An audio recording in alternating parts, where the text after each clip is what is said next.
یہ سب کچھ اللہ کرتا ہے، تو کیا اللہ کے ساتھ کوئی اور معبود بھی ہے؟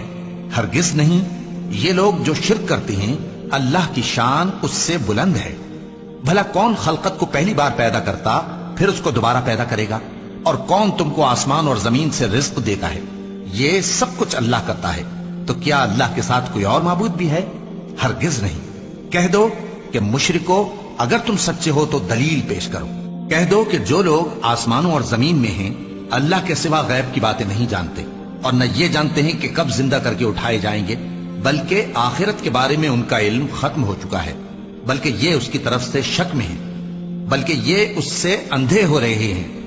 اور جو لوگ کافر ہیں کہتے ہیں کہ جب ہم اور ہمارے باپ دادا مٹی ہو جائیں گے تو کیا ہم پھر قبروں سے نکالے جائیں گے؟ یہ وعدہ ہم سے اور ہمارے باپ دادا سے پہلے سے ہوتا چلا آیا ہے، کہاں کا اٹھنا اور کیسی قیامت؟